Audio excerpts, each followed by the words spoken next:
El siguiente programa es una producción de la Facultad de Ciencias Económicas y Empresariales, Economía y Negocios. Le damos una cordial bienvenida al programa de Economía y Negocios, donde usualmente siempre abordamos temas relacionados con la economía, con la sociedad y con la tendencia en los negocios. Agradecemos a la Facultad de Ciencias Económicas y Empresariales. Como habíamos comentado previamente, hoy tenemos una entrevista donde vamos a estar hablando de los impactos económicos del COVID-19 en Bolivia. En tal sentido, tenemos como un invitado a Miguel Sebastino Chalup Carmoti. Él es economista, es de la Universidad Autónoma Gabriel René Moreno. Siempre es un honor estar con egresados de nuestra universidad. De igual manera estamos también con Luis Fernando Escobar Cava, que también es economista de la Universidad Autónoma Gabriel René Moreno. Y un poco para compartir el perfil de ambos, Miguel tiene una maestría en economía en la Universidad Alberto Hurtado de Chile, y Fernando, por otra parte, también él tiene estudios en la maestría de finanzas corporativas de nuestra universidad. Ambos invitados, conjuntamente con Samuel Alarcón, quien ya hemos tenido el honor también de tenerlo a Samuel en nuestro programa, han recibido una premiación del Banco Central de Bolivia en un encuentro de economistas con un documento intitulado Política Fiscal durante la crisis del COVID-19 en Bolivia, implicaciones macroeconómicas a nivel departamental. Y básicamente la charla que vamos a tener el día de hoy está en función de este documento que ha sido premiado, para un poco dar a conocer a la población cuáles son los resultados y sobre todo implicaciones de del COVID-19 y desde luego de la política económica. Le damos una cordial bienvenida. Miguel, muchísimas gracias por estar presente. Muchísimas gracias por la invitación. Es un honor volver a la casa de estudios de la cual salí licenciado, y muy agradecido por esta invitación y por esta conversación que vamos a tener en los próximos minutos. Bueno, igualmente, muchas gracias, profesor, por la invitación y agradecido por estar acá en el programa. Muy bien, entonces, dada esta presentación, vamos a hacer un comentario general e introducción de lo que vamos a estar hablando el día de hoy. Básicamente señalamos de que en el 2020, recordemos, marzo del 2020 inicia la pandemia, y este fue un año en el cual fue bastante duro para la economía boliviana, ¿no? De hecho, hubieron periodos de confinamiento, cuarentenas rígidas, etcétera. Y en el año 2020 en particular, la actividad económica en Bolivia tuvo una contracción del 8.8%. Como habíamos señalado en un programa previo, ya en el 2021, el INE ya nos ha mostrado cuáles son los resultados de la actividad económica, con un crecimiento del 6.11%. Aún queda un 2.7% pendiente para recuperar el nivel de la actividad económica 2019. De igual manera, uno de los instrumentos que utilizan usualmente los hacedores de política económica está por el lado de la política fiscal. La política fiscal tiene, por una parte, lo que son, podemos verla desde el punto de vista de los impuestos, y también podemos verla desde el punto de vista del gasto. De igual manera, en la economía existe un gran debate sobre el rol del gasto del gobierno en la economía. Por una parte, hay quienes dicen de que es positivo porque cuando el gobierno gasta más, eso estimula la economía. Y por otra parte, hay otros quienes señalan de que es todo lo contrario, y que en realidad cuando el gobierno gasta está comprometiendo el futuro o puede tener algunos inconvenientes para la economía a futuro. Estas son algunas de las preguntas que vamos a ver en esta sesión. En primer lugar, vamos a hacer la siguiente interrogante. En términos generales, ¿cuáles fueron los impactos del COVID-19 en la economía boliviana? Bueno, el principal impacto es la caída del 8.8% que se presentó a causa de la pandemia y la cuarentena rígida. Hubo esta desaceleración económica, sin embargo, nosotros notamos, y a raíz de esto también nació nuestro estudio, fue heterogénea, es decir, no afectó de forma igual a todos los departamentos que forman parte de Bolivia y tampoco afectó de forma igual a todos los sectores económicos. Entonces, el efecto fue diferenciado por actividad y por región en el país. Además, hubo una necesidad de mayor financiamiento fiscal, porque estamos hablando de que en esta época hubieron excepciones de impuestos, hubo una menor recaudación de impuestos, un parón abrupto por un par de meses de la cuarentena rígida y al mismo tiempo una necesidad de mayores gastos a raíz de diferentes políticas que tomó en su momento el gobierno de turno, ¿no? Entonces, estas fueron las principales medidas que también estos fueron los principales efectos que también llevaron al gobierno a tomar medidas económicas poco convencionales en aquel momento. Sumando un poco a la pregunta, más que todo, bueno, creo que vale la pena señalar el contexto en el que estábamos, ¿no? Obviamente la situación, ¿no? Debido a las restricciones que había en ese momento, hablamos de junio del 2020, bueno, ya estábamos creo que en septiembre, como que acabando el año un poco, pero ya teníamos datos como que a junio, ¿no? De cómo estaba la situación económica a nivel nacional, creo, si mal no me equivoco, era una desaceleración del 10%, y obviamente el monitoreo que se hace a nivel nacional sobre este tipo sobre la actividad económica principalmente, ¿no? Es información que nos permite ver un poco el impacto que tenía la pandemia, ¿no? O sea, las medidas, las restricciones que hubieron, cómo estaba afectando al deterioro de la economía, ¿no? Pero lo que no teníamos en ese momento capaz era ver, ¿no? Cómo estaban siendo afectadas, ¿no? Las economías de los diferentes departamentos, ¿no? Entonces, capaz que la principal contribución que nosotros tenemos dentro del trabajo es poder cuantificar, ¿no? Tener una medida de decir, ¿sabes qué? Mira, Santa Cruz tiene un decrecimiento del 13%, Tarija tiene un 11% y así, ¿no? Y estos otros departamentos han decrecido en menor medida, ¿no? Entonces, algo que no se podía tener en ese momento, que gracias a algunas herramientas econométricas nosotros hemos podido cuantificar esto, ¿no? Entonces, capaz de nuestra contribución principal del trabajo va enfocado a eso. Muy bien, como bien menciona los impactos del COVID, se ha señalado de que han existido efectos diferenciados. ¿Quiénes han sido los más perjudicados? ¿Quiénes han sido los menos perjudicados con el tema de la pandemia? Inclusive, esto si lo vemos a nivel de la economía regional. Y por otra parte, si hablamos de sectores económicos, ¿qué sectores han sido los más afectados? Bueno, por lo menos hasta donde teníamos registrado oficialmente en ese momento, donde realizamos el estudio y todo el trabajo, estaba el sector agropecuario, era el sector menos afectado, el tema de comunicaciones y el sector público, ¿sí? Entonces fueron los tres sectores que de alguna manera no decrecieron, digamos, ¿no? Mostraron indicadores positivos. Y por el lado, todos los otros sectores se vio ese deterioro que tuvo que ver con el tema de la restricción, del confinamiento, y bueno, esos son los sectores afectados. Complementando la respuesta de Fernando, ahí destaca mucho que las dos regiones menos afectadas, igual fuertemente afectadas, pero menos afectadas por el COVID, bueno, por las cuarentenas y todo lo que involucró, económicamente fueron Beni y Santa Cruz, dos regiones que destacan por el alto porcentaje de sector agropecuario en su economía.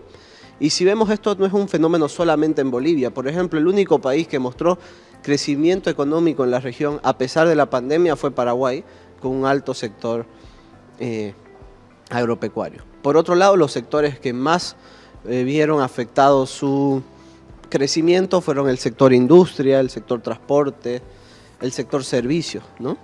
Y el sector minería. Pero sobre todo el sector industria y el sector servicios hasta el día de hoy son los que están aún más lejos de retornar a los niveles de actividad previo a la pandemia. Entonces los podríamos considerar como los sectores más afectados. Y en el tema regional, los departamentos más afectados fueron Oruro, Potosí, Pando, Tarija. Y cabe destacar que el tema de Tarija es muy fuerte por el hecho de que viene presentando una recesión económica que arrastra desde el fin del ciclo de precios altos de las materias primas allá por 2014 y que se vio inclusive aumentado en la época de la pandemia. Sí, gracias. El tema de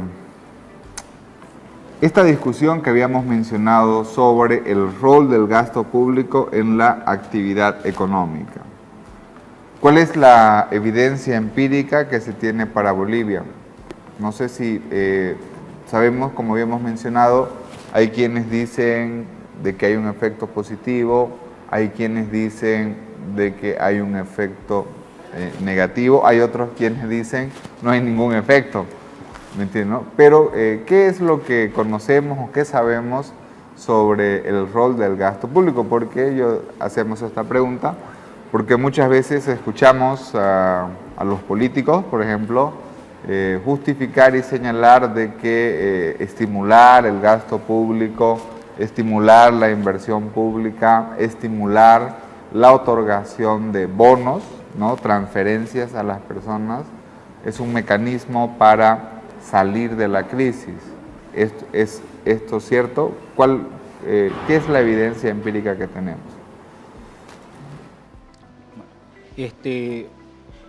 Después de realizar un poco algunos trabajos que se han realizado para el caso de Bolivia, sí, digamos, ¿no? Nosotros por lo menos hay evidencia de que el gasto público tiene un impacto positivo sobre el crecimiento económico, digamos, ¿no? Eso obviamente es algo de diferentes autores, creo que está por ahí Humérez, Bolívar, otros trabajos que realizan y que consideran el gasto público como un factor que influye en el crecimiento.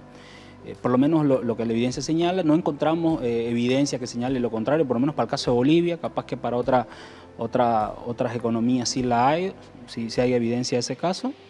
Y bueno, eso principalmente. No sé si Complementando la respuesta de Fernando, la evidencia internacional mostró que las transferencias fiscales en el momento de la cuarentena tuvieron un efecto positivo. Todas estas transferencias, los bonos que se hicieron, dada la caída abrupta en el consumo y dado la imposibilidad de trabajar y de ejercer las funciones, fueron mecanismos útiles en época de la pandemia, ¿no? Sin embargo, cuando se analiza ya el tema de Bolivia y en situaciones de normalidad, encontramos, como explicó Fernando, que hay varios ejemplos de modelos donde se evidencia que el gasto público tiene un rol contracíclico en la economía boliviana, es decir, como una medida de corto plazo. Sin embargo, cuando ya se hace un análisis de crecimiento económico en el largo plazo, diferentes autores encuentran que no hay un efecto de la inversión pública en el crecimiento de largo plazo, o por lo menos no queda tan claro, ¿no? E inclusive muchos trabajos en Bolivia evidencian la existencia de un efecto crowding out, es decir, que cierta inversión pública viene a desplazar la inversión privada y que compiten por las mismas fuentes de financiamiento. Entonces, lo que yo concluiría de esto es decir, bueno, las transferencias en el momento de cuarentena y lockdown, hay bastante evidencia de la utilidad de estas medidas, pero del gasto público como generador de crecimiento económico a largo plazo es un tema que no queda claro, ¿no? Y pareciera que no tiene un efecto de largo plazo, al menos en Bolivia. Muy bien. En este sentido, cuando estamos hablando ya de un punto importante que es la inversión pública, si hay un hallazgo previo, o bueno, al menos en otros países, de que la inversión pública no tuviera una relación positiva, digamos, y significativa con el crecimiento económico. Entonces, ¿por qué se utiliza el argumento de estimular la demanda interna, en primer lugar que el gobierno realice más gasto de capital, más inversión pública para fomentar la demanda interna y esto a su vez pueda estimular el crecimiento económico. Bueno, o sea, centrándonos un poco en el detalle, obviamente, del gasto público, nosotros sabemos que dentro del gasto público está la inversión pública, digamos, ¿no? Por lo menos para el caso de Bolivia no hay evidencia que demuestre que la inversión pública, específicamente la inversión, sea un factor que influya en el crecimiento económico. Por lo menos en el caso de estudio de Montero señala obviamente que la inversión pública no genera un impacto sobre el crecimiento económico, pero sin embargo la inversión en infraestructura sí, digamos, ¿no? Entonces capaz que el canal principal, ¿no?, que tiene la inversión pública es la inversión en infraestructura, que es la que permite promover la actividad, permite promover las actividades de los diferentes sectores, ¿no? Entonces eso nos permite ver ese incremento en la demanda interna. Entonces, igual complementando, el tema de la inversión pública es que en Bolivia se usa por un lado el gasto público y la inversión como la medida contracíclica, es decir, cuando hay recesión para volver a la economía a su senda de crecimiento. Ahora, eso en muchos países se ha modificado y se usa la política monetaria para estos fines, debido a que la política monetaria genera evidencias, hay evidencia de que tiene una mayor flexibilidad en su utilización y que no genera distorsiones de largo plazo que podrían generarla la inversión pública realizada de forma ineficiente con el simple hecho de generar una política contracíclica, ¿no? Eso por un lado. Por otro lado, ya si uno la quita como un instrumento de estabilización, la inversión pública tendría un rol en el sentido de que el Estado es el encargado de proveer, debería ser el encargado de proveer los bienes que los privados no pueden proveer, o por lo menos no lo pueden proveer en la dimensión óptima. Sí, estamos hablando de carreteras, hospitales, seguridad, justicia, etcétera, que son bienes complementarios, ¿no? En este sentido, ese es el rol final de la inversión pública, y hay cierto tipo de inversión pública, como es la inversión en infraestructura, etcétera, que vendría a cumplir esta función complementaria al sector privado que podría generar un efecto de largo plazo, ¿no? Sin embargo, también no es imprescindible que esta inversión la realice solamente el Estado con financiación del Estado. No hay ejemplos de que este tipo de inversiones se pueden hacer con asociaciones público-privadas, modelos de iniciativa privada igual, pero es necesario que estos bienes públicos se generen en la sociedad porque son complementarios a la inversión privada. Por otro lado, si puedo aprovechar de comentar un segundo el tema de los bonos, las transferencias tal vez que se realizaron incondicionales, estas transferencias monetarias que se realizaron en la época del 2020, muestran efectos significativos en el contexto de cuarentena. Sin embargo, si lo analizamos ya en un contexto de normalidad económica, no queda tan claro que este tipo de transferencias incondicionales tenga un efecto real sobre el desarrollo de un país, ¿no? En sí, las transferencias que tendrían un sentido son cierto tipo de transferencias condicionadas que la literatura ha encontrado que pueden tener un efecto, ¿no? Transferencias ligadas, condicionadas a ciertos resultados en temas de salud, ciertos resultados en temas educativos, ciertos resultados en temas de inserciones laborales. Son tipos de transferencia y de programas de gobierno que han mostrado que pueden tener un efecto en el desarrollo de un país. No así este tipo de transferencias tan generales que no terminan generando efectos, ¿no? Sí, obviamente para que un gobierno pueda realizar inversión pública necesita financiamiento. Ahorita si analizamos en el contexto de Bolivia, ¿existen restricciones del financiamiento? Bueno, lo que podemos leer en la prensa es que al gobierno le está costando conseguir fondos de afuera, ¿no? El financiamiento. Existen restricciones de financiamiento y por otra parte, ¿qué sucede con la deuda pública? Dado el contexto actual en que estamos. Bueno, obviamente tenemos el tema del tope para el tema de la deuda, ¿no? Hay un margen que el gobierno central maneja para poder endeudarse, ¿no? y obviamente está tratando de buscar algún financiamiento externo, que creo que no lo está logrando, ¿no? Por lo menos por lo que estamos siguiendo las noticias en los medios, no ha logrado conseguir ese financiamiento externo. Y bueno, y obviamente está todavía ahí abierta la búsqueda de financiamiento interno, que seguro que va a buscar cómo viabilizar eso, ¿no? Cómo financiarse de manera interna, pero bueno, eso puede ser mediante el Banco Central o alguna otra institución que pueda. Sí, en ese sentido, la evidencia que igual presentamos en el trabajo es que los países que mejor hicieron frente a la pandemia, a la cuarentena, eran los que tenían mejor calificación crediticia, es decir, los que estaban más sólidos fiscalmente, ¿no? Entonces eso les permitía tener cintura para jugar en el momento de crisis, ¿no?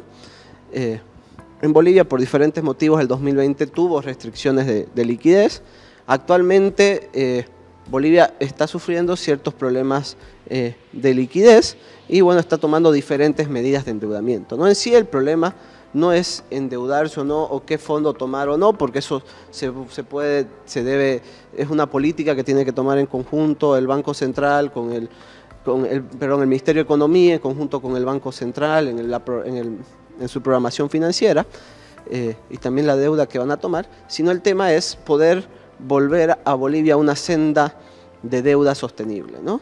Y de déficit fiscal sostenible, ¿no? Entonces, todo marco macroeconómico estable implica que debe existir responsabilidad fiscal por parte del gobierno. Es decir, tiene que haber una senda de déficit, de gasto, de endeudamiento y de ingresos que sea consistente en el largo plazo y que asegure que Bolivia no tenga problemas los años venideros, ¿no? Si se vuelve a esa senda, todos los problemas de dónde vamos a tomar dinero, etcétera, pasan a un tema de segundo orden. Si ahora que se menciona el tema de la senda de la sostenibilidad fiscal, la senda sostenible de la deuda pública, actualmente, bueno, los anteriores años hemos estado cerrando con un déficit fiscal del 9,5%, 12%. Antes de la pandemia estábamos en torno al 6, 7%. ¿Cuál debería ser el déficit fiscal sostenible? ¿Cuál debería ser la deuda pública? Si bien es cierto, para las estadísticas del gobierno, por ejemplo, está por debajo del 50%. Sin embargo, en las estadísticas y en la forma de la contabilidad que hace el Fondo Monetario Internacional, ya estaría inclusive arriba del 60%. Porque obviamente me imagino que el tema de las obligaciones de las empresas públicas con el Banco Central no las consideran como deuda del sector público no financiero. Pero, ¿cuáles serían los umbrales para llegar a un déficit fiscal sostenible, por ejemplo? Bueno, obviamente la idea es tener un déficit lo más bajo posible. Si mal no me equivoco, en el programa fiscal financiero para este año se está reduciendo el déficit, digamos, ¿no? Hay una reducción con relación al 2021. Pero bueno, el detalle de cuál sería el óptimo, cuál sería el sostenible, bueno, eso no lo hemos calculado, ¿no? Lamentablemente yo creo que es un trabajo que queda abierto para plantear, para trabajar, ¿no? Y con relación a la deuda, obviamente, yo por lo menos hasta donde tengo entendido, se maneja el tema del 50%, o sea, la deuda no debe estar por encima del 50% del Producto Interno Bruto, ¿no? Entonces, por lo menos en ese aspecto, como usted lo menciona, se conocía, ¿no? que no estaba por encima, ¿no? según las instituciones gubernamentales, pero obviamente por temas de cosas que no se contabilizan, podría estar por encima de ese margen, ¿no? Y obviamente que ya estamos en una situación un poco insostenible de la deuda y que obviamente van a tener que tratar de gestionar, ¿no? pero en ambos casos, por lo menos, no hemos trabajado en lo personal ese aspecto, ¿no? de poder tener la deuda o el déficit fiscal que sea sostenible en el largo plazo. No sé. Perfecto. Acá me quisiera hacer un par de apreciaciones. Por un lado, está el tema de cómo se contabiliza la deuda. En Bolivia hay mucha deuda interna que al tener un Estado grande, donde se tienen empresas públicas y diferentes sectores, hay un tema de neteo de deuda que hace que varíe el cálculo de la deuda del gobierno con respecto a la que calculan los organismos internacionales.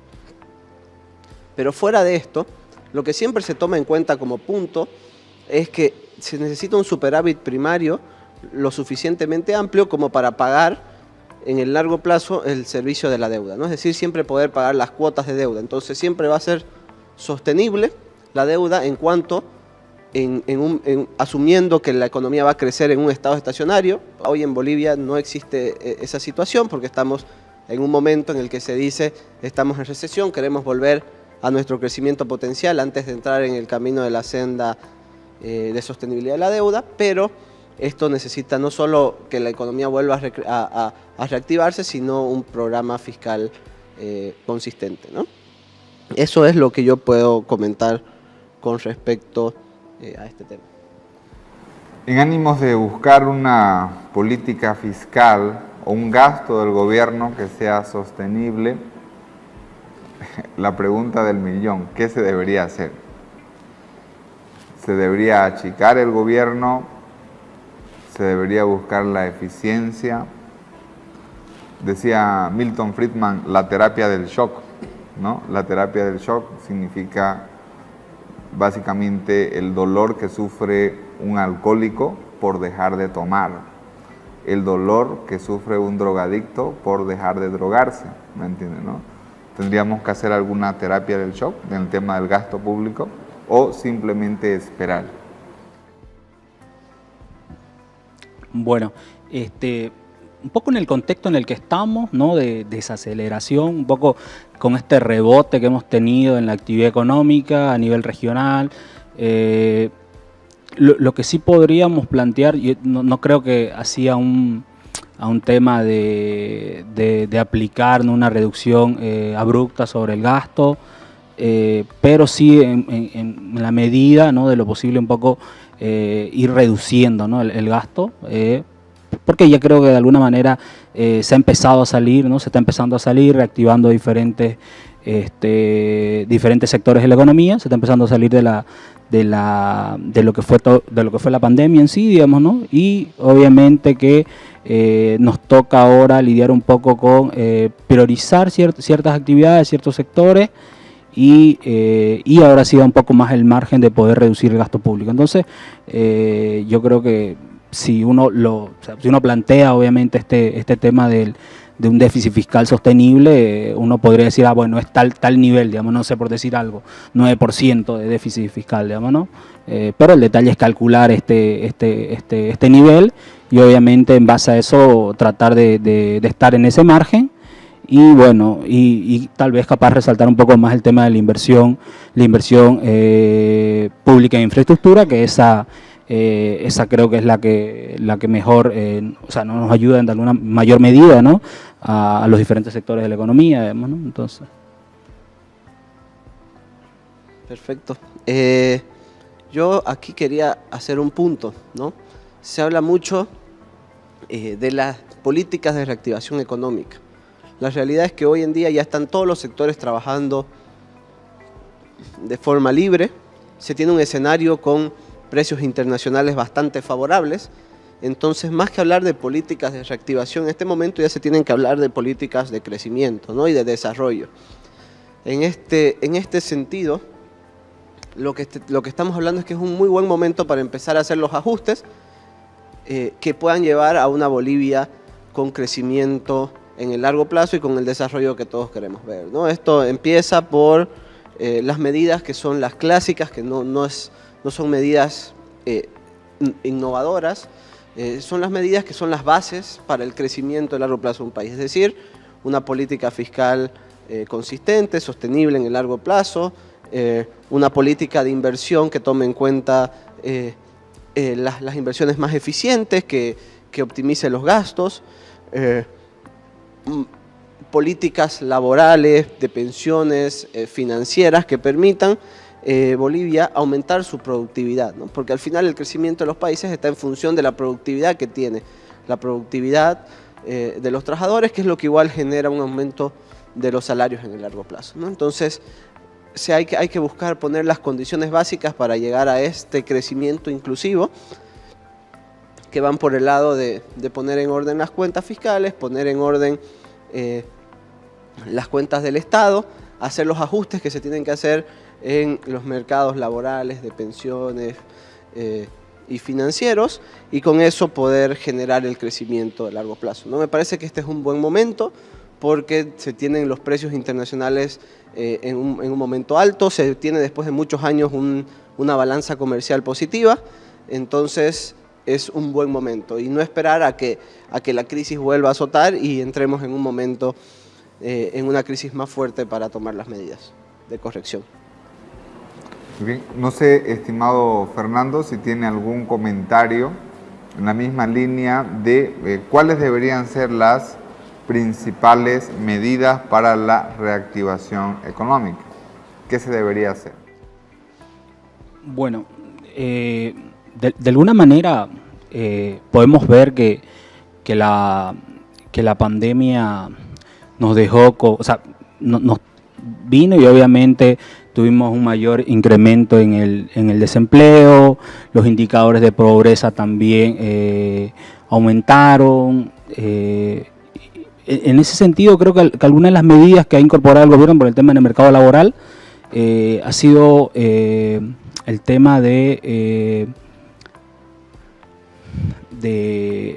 creo que le han llamado como trabajo inductivo, algo así, que de alguna manera incorporaban a un individuo a una empresa y ellos se encargaban de pagar las primeras 3 remuneraciones, los 3 primeros meses, y de ahí, si la empresa decidía quedarse con el trabajador, podía empezar a cubrir el costo, ¿no? Me parece una de las medidas que de alguna manera ha paliado el tema del desempleo, capaz de seguir trabajando en esa línea, ¿no? El gobierno seguir con medidas muy parecidas a esa, y obviamente no despegar, a pesar de que el desempleo ha bajado recientemente. Creo que el tema de la calidad del empleo es algo que hay que considerar, ¿no? Al momento de diseñar alguna política. No se me viene en este momento algo en específico para ese punto, pero que seguro que hay que considerarlo para poder por lo menos darle las condiciones, ¿no? A los trabajadores, y obviamente está apuntando también con lo que decía Miguel, que es el tema de la productividad dentro de los diferentes sectores de la economía, ¿no? Entonces, más que todo eso.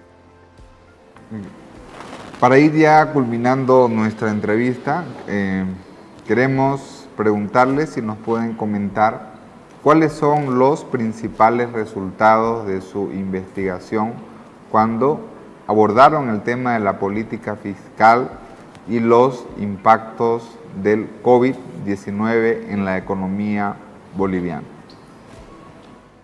Bueno, los resultados de nuestro trabajo, obviamente, por la metodología que seguimos, nos permitieron ver de alguna manera cómo respondía el tema de la actividad económica a estos impulsos fiscales, ¿no? Que se habían dado en el segundo trimestre del 2020, y obviamente que principalmente mostraba que se estaba logrando amortiguar la desaceleración económica mediante estos estímulos, ¿no? Principalmente los estímulos que venían del gobierno central, obviamente que sobre todo lo que se destinaba en gasto de capital, digamos, ¿no? Que eran los que principalmente generaban este efecto, ¿no? A diferencia del gasto corriente, que el gasto corriente nos mostraba que no había un efecto sobre la actividad económica. Entonces, eso principalmente resaltar con relación a nuestro estudio. No sé. Sí, por ese mismo lado. El aporte de la investigación, por un lado, es usar una técnica que utilizamos, econométrica, que logró trimestralizar los datos del crecimiento del PIB a nivel regional, lo que, si se mantiene en el tiempo, va a permitir generar una serie histórica donde podamos hacer un mejor seguimiento de las economías regionales, Y por otro lado encontramos también que, complementando, que el gasto en capital, la inversión de los municipios, era la política fiscal que tenía un mayor potencial sobre el crecimiento. Es decir, el gasto de los municipios tendería a tener un mejor efecto sobre las economías que el gasto del gobierno central. Entonces, en ese sentido, encontramos eso y que la existencia de esta heterogeneidad entre departamentos y sectores hacía necesario una política sectorial específica en términos fiscales. Aquí lo que podemos apreciar es que se han realizado una contribución por un indicador también, que es el Producto Interno Bruto, que es la actividad económica a nivel departamental de tipo trimestral, ¿no? Si vemos, si entramos por ejemplo al INE, en el INE podemos descargar el nivel de actividad económica por departamentos, pero de forma anual. Entonces, con una metodología cuantitativa se ha hecho ese aporte de poder cuantificar el Producto Interno Bruto trimestral. Tal vez ese sería un apunte que debería realizarlo el Instituto Nacional de Estadística y, desde luego, para que la población pueda acceder a esa estadística, ¿no? O por otra parte, también sería interesante continuar desarrollando, si no lo hace el INE, obviamente que es el encargado y el que debería hacerlo. De igual manera es bueno tener ese indicador. Y en relación con el gasto municipal, que tiene mayor eficiencia a nivel que en comparación que el gasto del gobierno central, por ejemplo, esto debe ser sí en condiciones de transparencia, ¿no? Recordemos el caso de los buses ¿cómo se llama? El BTR, ¿no? Donde ha habido un enorme gasto municipal y lógicamente la eficiencia de los recursos pues ha sido bastante baja, ¿no? Entonces tal vez ahí la inversión pública en infraestructura es buena bajo el supuesto de instituciones eficientes, instituciones transparentes y desde luego que la ejecución sea lo más transparente posible, ¿no es cierto? Para culminar nuestra entrevista del día de hoy, en el cual hemos estado hablando de los impactos económicos del COVID-19, le vamos a agradecer a nuestros invitados, en primer lugar, muchísimas gracias por su tiempo, por su participación y si nos puede compartir algunas palabras finales ya a manera conclusiva. Bueno, muchísimas gracias por la invitación. Reitero el agradecimiento. Muy feliz de volver a esta casa de estudio tan prestigiosa y también muy contento de que exista este espacio para discutir sobre temas de economía y negocio en la facultad. Mis mejores deseos y los mayores éxitos para este programa. Bueno, igualmente agradecer, ¿no?, al doctor Vanegas por la invitación al programa, obviamente a la facultad, ¿no?, que un poco se encarga de este tipo de espacios, ¿no?, para poder difundir trabajos de investigación. Bueno, agradecido por estar acá y espero volver en algún otro momento. Muchas gracias. Para la Facultad de Ciencias Económicas y Empresariales es un honor siempre ver que nuestros egresados y titulados de la facultad estén desarrollando investigación y estén haciendo una contribución a la sociedad. En tal sentido, les damos nuevamente las gracias por haber compartido su experiencia y más aún si son titulados de nuestra facultad. Como ustedes saben, los invitamos a que nos puedan acompañar el próximo sábado a las 8 de la noche y el reprise del día domingo al mismo horario por Canal 11 Televisión Universitaria. Les agradecemos por su participación y los invitamos a nuestro siguiente programa. Muchísimas gracias.